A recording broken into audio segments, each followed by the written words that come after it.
Hello, students. Welcome to another module. For this module, I have been tasked to present to you the anatomy of the thoracic wall, thoracic cavity, and the respiratory organ system. My presentation is actually divided into four parts.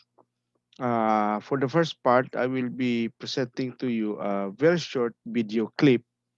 Now, this video clip depicts an incident that happened many years ago involving a highly renowned person who sustained a penetrating thoracic injury and the clinical manifestation resulting from that injury. Also, we can see in this video the heroism of the medical frontliners who worked against time to save this man's life. Okay, this video will run for about uh, 29 minutes. The second part of this presentation of my presentation will touch on the thoracic wall. Okay, the layers of the thoracic wall, its blood supply, venous drainage, innervation, the different thoracic landmarks of the thoracic wall. The third part, we will go into the thoracic cavity, which is enclosed by the thoracic wall. What are the compartments within the thoracic cavity? What are the different recesses? What are the lining of the thoracic cavity? What are its blood supply and venous drainage? And the last part and the fourth part, we will be talking about the contents of the thoracic cavity, which involve the respiratory organ system or respiratory organ system. So that would involve the lungs and the conducting airways from the trachea down to the most distal part of the respiratory tract. Okay, for this video, so just sit back, relax, and enjoy the show. Okay.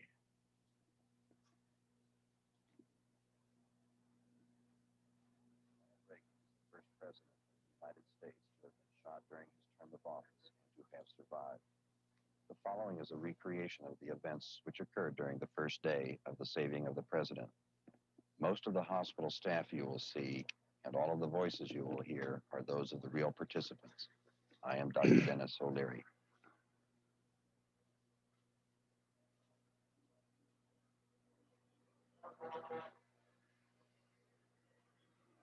I heard two sharp reports. I immediately moved to the president and with my left hand grabbed his left shoulder. My right hand went around his waist and I just drove him down and went on top of him and into the car. Ray Shattuck, second in command, threw my feet in the president's feet in the car and slammed the door. Now, told the driver, Drew Unruh, to move out. On that day, we had a cardiac arrest patient who had come in. So there was a police officer there. And he had a radio on, which all of a sudden started crackling and popping. And he got a little excited and said, there's a cop down, at the Hilton. I thought the Hilton was rather close to us. So I looked at the nurse and I said, maybe you should set up the other room for a trauma patient because it sounds like somebody's been shot at the Hilton. The president said, I think you hurt my ribs when I landed on the riser.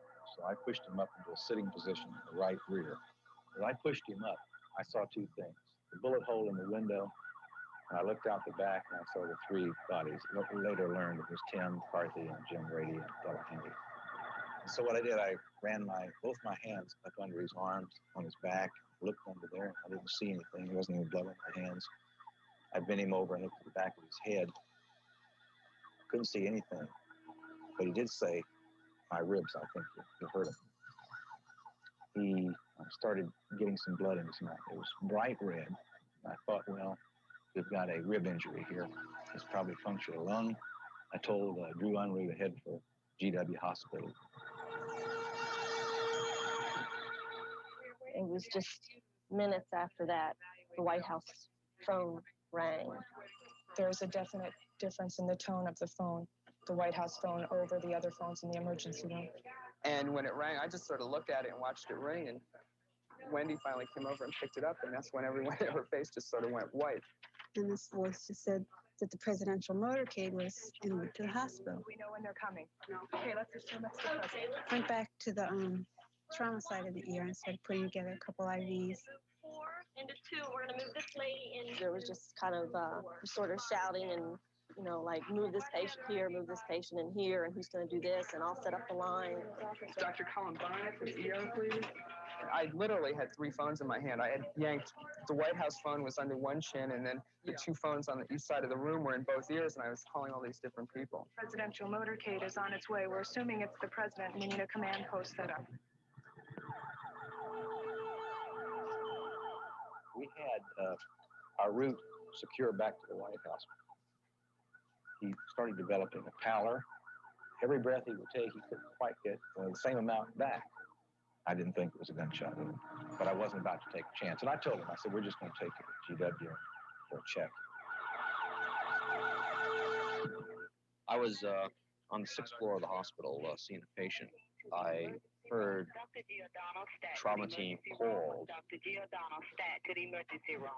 The other chief resident, Paul Columbani, and I were in the call room reviewing journals with John Canvas, when suddenly all our beepers went off.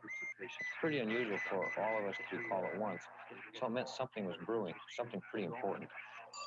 I got a call from my secretary telling me that the president was en route, had been shot. I went, oh my God. I still can't get over the fact of the delay between when I know now that I was shot, but didn't know then, and the feeling of pain. I always just assumed if you were shot, you felt it and felt it right then.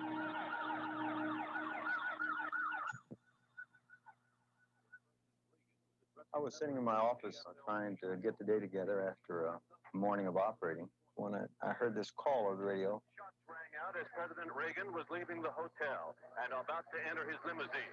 I was up in the Department of Pathology reading some slides and was sitting by an open window, which happened to be right over the Washington Circle entrance of the emergency room. And I saw the ambulances and the limousines coming right down Pennsylvania Avenue.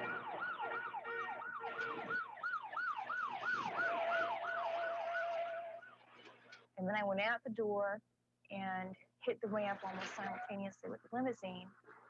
And I think the first person who stepped out was the Secret Service person. And I looked down at the president, and he sort of told me with body language, I'm going to walk in here. And the Secret Service people kind of gathered around him and started sweeping him into the emergency room. I remember very well walking into that emergency room, not even knowing that I'd been shot. Breathing? Only learned afterward in reading I wasn't quite as well as I thought I was at the time.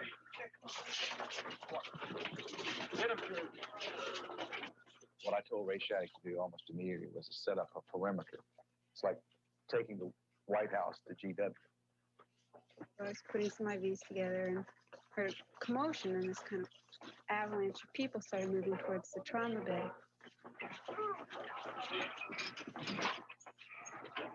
We laid him down on the stretcher. All right, it's Reagan, we're gonna be taking some oxygen. At that point, we tore off, ripped off his shirt. I cut up his jacket, and at that point, Cindy, one of the technicians, put an IV in his right arm. Has the trauma team been called? The nurse looked at me and she goes, I can't get a blood pressure. I can't hear pressure. Get 2 big lines in. I told her to get IV lines in. Why don't we put his feet up a little bit? And listened to his chest. Thought I heard something on the left. Check his pressure. Yeah, it's 70. When Reagan was elected, I had one nightmare that he had had a heart attack. He was brought to the hospital, and I was taking care of him. And his color looked so bad, and we didn't know what was going on right away. And I was sure that was what was happening to him. Can't read it. You see anything over there? And I tried to maintain eye contact with him, patted him on the head, and I kept encouraging him. And at least until his wife could get there, I was really the only basically friendly face that could contact, although Everyone was being very, very supportive and nurturing. Take the deep breath. You know, when I'm so nervous, I can't. When I realized it was the president, my hands started shaking while I was looking through a telephone book trying to make calls. And I looked at him and our secretary and I said, you're going to have to help me. And he said, you'll be fine. I can't help you. My hands are shaking too. Oh, I've got the lead. The first question we usually ask when you walk into that room is, who's in charge? Who's in charge? Leslie, you're the first to get here. You are. Excuse me, Dr. Price is here. Well, Mr. President, I'm Dr. Price. It was obvious that he was having trouble breathing. I knew something was wrong. Take some good deep breaths. But when I listened to him, the right side of his chest sounded fairly normal. However, the left side, there were very few sounds at all, which would indicate that there was a problem in that side of his chest. I don't hear very good breath sounds on the left side. I think you better roll him over. But we were sort of looking him over at the same time, and I noticed some sort of injury under his arm. It's like a bullet hole here, Bob. Well, it was a small hole with a blackish rim around it, some blood coming out of it. Looks like he's been shot. I'm in a car, and I think I broke a rib. Are you having any pain in your chest? We didn't know where the bullet was, and the injury was such that the bullet could have been very close to his heart. But it was obvious at that point that he needed one thing, and that was the chest tube. Drain that blood. Just couldn't conceive the president being shot again, you know. I hate president. And all that time I kept just reassuring him, you know, and telling him that everything will be fine. People were screaming, we need blood right away. We need blood. And so finally what I did was I ran back through the Secret Service and grabbed a tube of blood that was unlabeled. And I took this tube of blood and just ran up to the lab. My main problem was running back and forth up and down those damn stairs. This is Reagan's blood? We went running down the emergency room. You know, you could see outside the sliding glass doors, large black limousine, and we knew something was up then. We both ran back to the Bay Area, and as I was the chief on call for trauma, I told Paul that I would go to the left and Paul would go to the right. And David, it's the president. Okay. Blood pressure. Blood pressure is about 80, coming up to about 100. Okay. How many IVs you got in? 3 big IVs. At about this time, Dr. Joseph Giordano arrived, and he is the chief of pharmacology at GW. 110. Wes is about to put a chest tube in. Okay, we've got a size 36. Dr. Price had begun to prep the patient's left side of his chest. He was going to put a chest tube in, which I think was entirely appropriate. Since I was the most senior personnel there and in charge of the trauma team, I felt it was my obligation to do that. Dave, here's the chest tube. Okay. Got it? Yeah. Quarterback. Okay. Okay. There's a lot of blood. After I inserted a chest tube, I also observed and noted the amount of blood that was coming out through the chest tube into the pleurovac. It's better still one. Stabilize people. Blood down here as soon as possible. It's at least 8 units. We're going to need 8 units. Mr. President, feeling any better, sir? Short of breath? Okay, this should help a lot, all right? It's going to take out the air and the blood and so forth in your chest. All right, it should make things a lot better. All right, you just breathe. And there were at least 5 Secret Service people in the back, and the room itself is really small. So I said, you know, we've got to move people out of here. They left 1 or 2 special Secret Service people in the back, and I got positioned at the door, and every time somebody went to go in the back, the Secret Service people would look at me and say, who's he? Oh, that's the chief of surgery. He's okay.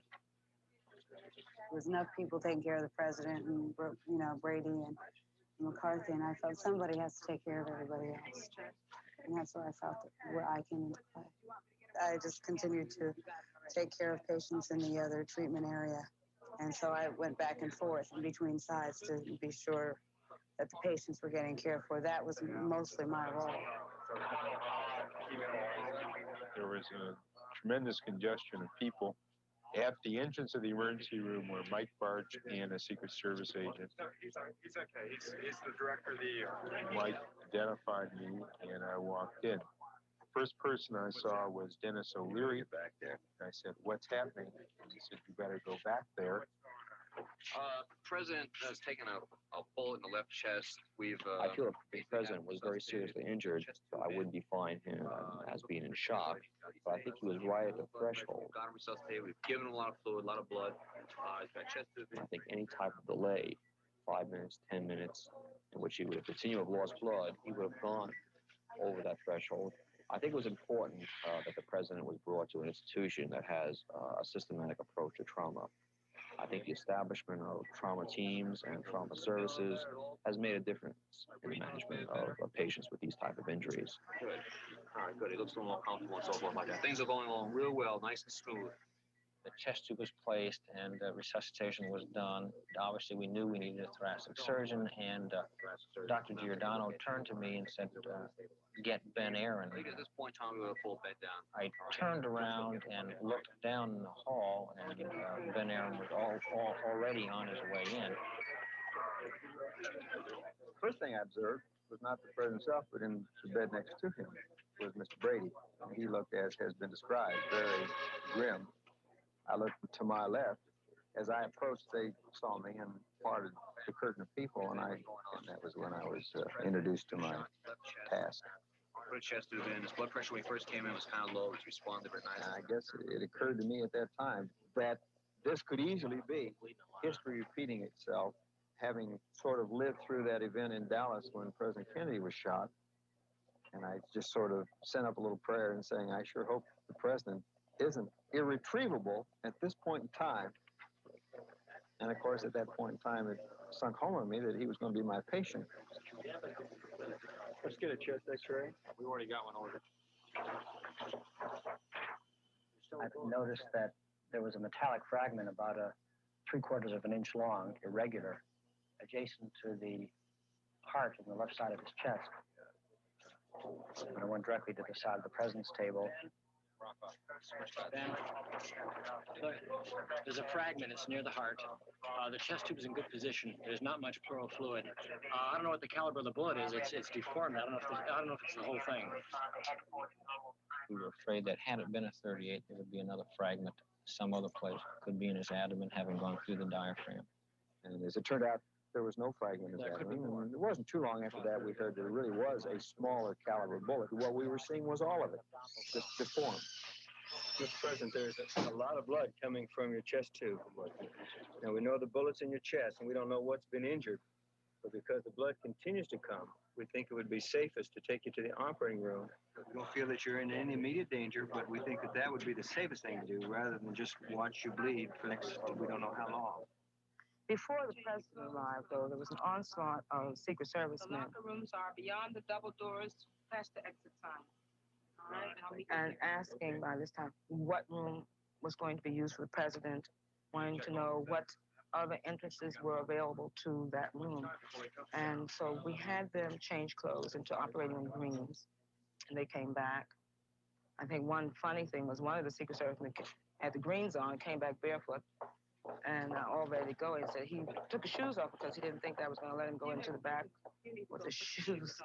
And I told him, no, you're going to have time to go back, get your shoes. We have these shoe covers that you can put on. We'll wait for you. Get your shoes. The president has a number of intravenous lines and oxygen and a chest tube, a lot of paraphernalia to push along the hallway.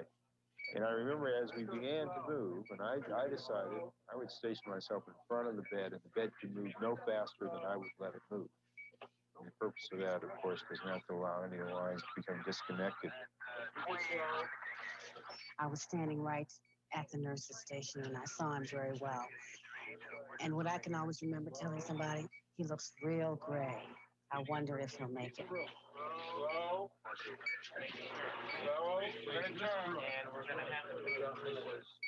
As we rolled around into the main hallway where that little anteroom, Mrs. Reagan came out, and she then walked at the president's bedside.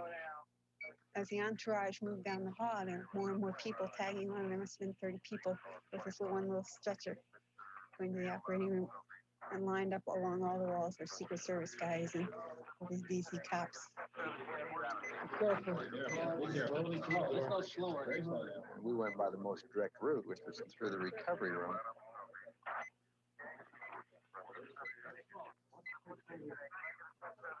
As he came down the hall, and I noticed that there was no bed rail on the foot of the bed. And so I grabbed the most available thing to help bring him down, which was his right foot. I'm going to take you to the operating room, Mr. President. I left for about 3 minutes and got into my operating clothes.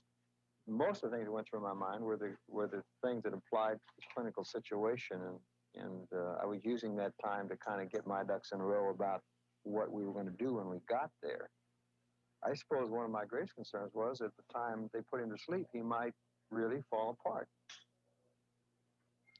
President Reagan was wheeled into the room. There were just people everywhere that I'd never seen so many people in an operating room. There were about 8 Secret Service men in greens in the room. You could hardly see the president for all of these people. Some of the people in the room were dressed a little funny. Their hats were on crooked and their masks were on wrong. They obviously didn't know exactly where they were supposed to stand in order not to get things contaminated in the surgical field. So we had to tell them a few things, but they all caught on pretty quickly. And all in all, the Secret Service men and actually everybody from the White House staff stayed out of the way and let the surgical team and the medical team do their job. Is that better? Does that help? And I kind of squeezed his hand a minute because he looked like he needed a little reassurance with all this confusion happening. And the anesthesia people said, you know, we're going to be putting you to sleep now. I think there was one thing that really struck me as unusual in that in looking at the anesthesia team, Dr. Morales, Dr. Chin, and myself, I realized that we were all naturalized Americans. Yeah, that's good. We were getting ready to put him to sleep. It was at that time that he sort of lifted his head up off the operating table. Sounds good. The president asked, I hope all you people are Republican. Well, I'm not a Republican, I'm a Democrat. And so I said, today, Mr. President, we're all Republicans.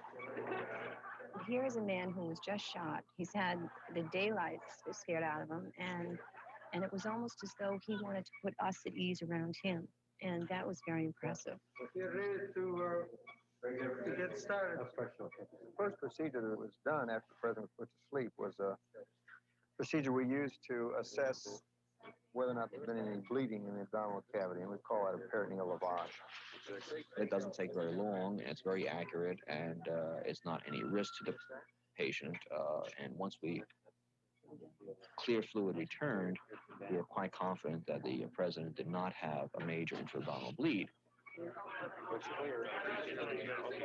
time I got to the operating room, the patient was already in the operating room suites, and what I saw was enormous numbers of people crowding the halls. I saw a need for someone to begin organizing crowds. Who's ever in charge? Who's ever in charge of the fourth? Can I see you for a minute, please? We have a problem. The halls are really too crowded. We've got a lot of traffic. Is there any way we can clear out some of these people? Can some of these people be assigned to a nearby hallway? There's just too much congestion here. The number of times that phone rang was unreal. A lot of calls from people who would say, I'm from radio station, TV station, journal, paper, and I began developing my standard answer, which is, I'm very sorry, I can't help you, goodbye. No, I'm sorry. I'm not giving any information. Thank you. Goodbye. Operating room, can I help? Can you ease up on the lung bag and get... The first thing we saw when we opened up the chest was the lung expanded and the bullet hole in the lung. We could quickly see that the bullet had not moved out of the lung. I guess, well, I think probably the 30, but I haven't spotted this thing yet, so. We had to devise some way of really locating the bullet within this spongy substance of the lung. When we were looking for the bullet, it was very tense. You could kind of feel the air was heavy with expectation. Okay. And it was about that time that Dutch Lickman, one of the anesthesiologists, and he kind of looked over there and he kind of broke the ice. He says, Ben, are you having a good time? Dutch, I'm just having a marvelous time down here. Couldn't be better. And then it was just shortly thereafter that he found it. And he said, I think I've got it. I think I've got it. Just 1 second, we'll have it. All right. There it is. I felt relieved. It was kind of, everybody let their breath out. Almost like a eureka moment. I may have even said it. I'm not sure, but it's how I felt. I'll take that bullet, please, doctor. Okay. There was a drawing awareness of the need to communicate with the media, therefore with the public. And there was around 5:30, the decision was made that the spokesperson should be a doctor. We then proceeded to move across the street, and we got over to the medical school building into the Ross Hall lecture room. The press conference started at 7:15, and it was really a garish sight. Bright lights, tons of electronic equipment, and you really have a little bit of the sensation that you have walked in the 80s. You have a sense that you were in the middle of a dream. You're really going to wake up, and this wasn't all happening. The bullet entered just under the left axilla, traversed down about 3 inches. Is the president still under anesthetic? No, he is awake now. How long will he be in hospital? That is always difficult to say. The president, however, is an excellent physical specimen. As that announcement came out over TV, we crowded around a little screen up in the intensive care unit. It just became very obvious that while we were supposed to receive the president, it was time for him to be out of the operating room, but he didn't show.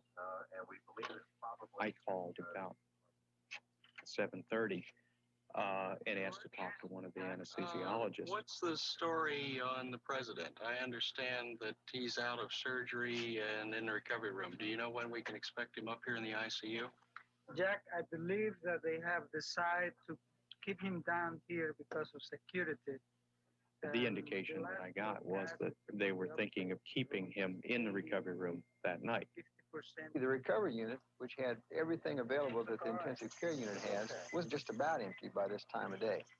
I basically implemented that decision that we would take him to the recovery unit until he was extubated and stable. Dr. Morales, he's having a lot of pain. Can we give him something for it? Just please give him about 5 milligrams of morphine intravenously. The moment I walked into the recovery room, Ben from the word go says, got to take care of the president as we would anybody. The magnitude of his office out of the situation to deal with him as we would with anybody. He appeared air hungry. He would point to the tube and from experience, knowing that he was trying to say, I can't breathe, I can't breathe. I know, no, don't pull at it now. That It was clear to Denny and I that he had obvious secretions in his lungs. Dr. Jack Zimmerman suggested to us that we instill saline and bag the patient. Mr. Reagan, what Denny and I are going to do is give you big breaths of air. I was trying to soothe him and tell him that I'm breathing for you. This is a treatment that's uncomfortable but necessary. You're going to have to let me breathe for you. You're going to have to trust me. And when I said those words, I thought, geez, I'm asking the President of the United States to trust me, and I'm a nurse doing my job. You have to trust me and let me do the breathing. Mr. Reagan, you're doing just fine. And relax. Be all right. I was able to get through the evening relatively well by trying to block out the fact that he was the president, by referring to him as Mr. Reagan instead of Mr. President. We have several clipboards lying around. I handed him a clipboard and a pencil. He wanted to know if anyone else had been hurt. Yeah, there were 2 other people who were shot, but they're okay. Don't worry about them. They're fine. You just need to worry about getting yourself in shape. He wrote another note saying, did they get the guy who did it? And I told him that they had. They got him. They got him. And around 3 a.m., he was removed from the respirator. And I know that roughly half-hour period, 45-minute period after the tube was taken out of his windpipe, breathing through an oxygen mask, the president probably put on his only performance that was ever went on through an oxygen mask. He had jokes to tell, and it was very obvious to everybody that this man was celebrating life. That went on for perhaps as long as an hour. I can recall sometime around 4 a.m. trying to suggest that the people get away from his bedside and let him get some rest. So they all moved away from the bed. Okay. And I covered Mr. Reagan's eyes. He had a lot of fights on in there, and pleaded with him to, try to get a little rest. In the most polite way I can tell you this. When I put this cover over your eyes, I want you to go to sleep.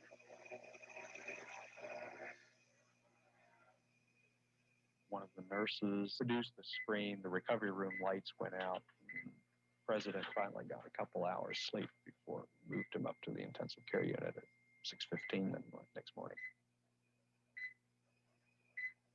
In the early morning hours, in the recovery room, when it was down to just a handful of people, it was very surrealistic. There's the beep, beep, beep. And there's the President of the United States laying in the recovery room. And it's a time when you're going, oh, history's happening right here.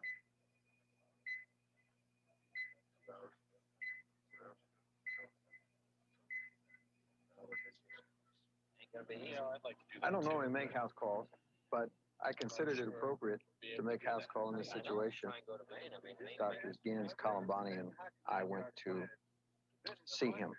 We all piled into Ben Aaron's car and drove down to the White House. And we drove right up onto the little circular driveway that leads up to the White House.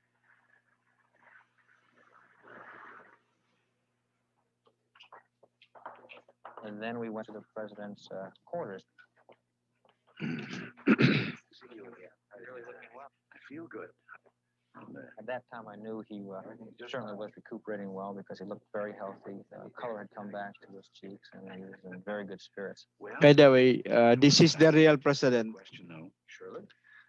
Well, I understand that you really kind of loaded me up with other people's blood about a whole full charge. Now, am I back on my own blood now? And if so, where'd the other blood go? That blood, I thought it was, history was being very kind to us here at GW. That crossed my mind a number of times. And everybody worked together just like they've been living together their entire life. Kind of thing you go back and think, now, is there anything we would have done any different? But there really wasn't. And we've all hashed over this thing, said everything came off about as well as it possibly could have. There was. I feel that I was very lucky. Very lucky that we went where we went and when we did, and but I am grateful to all of you.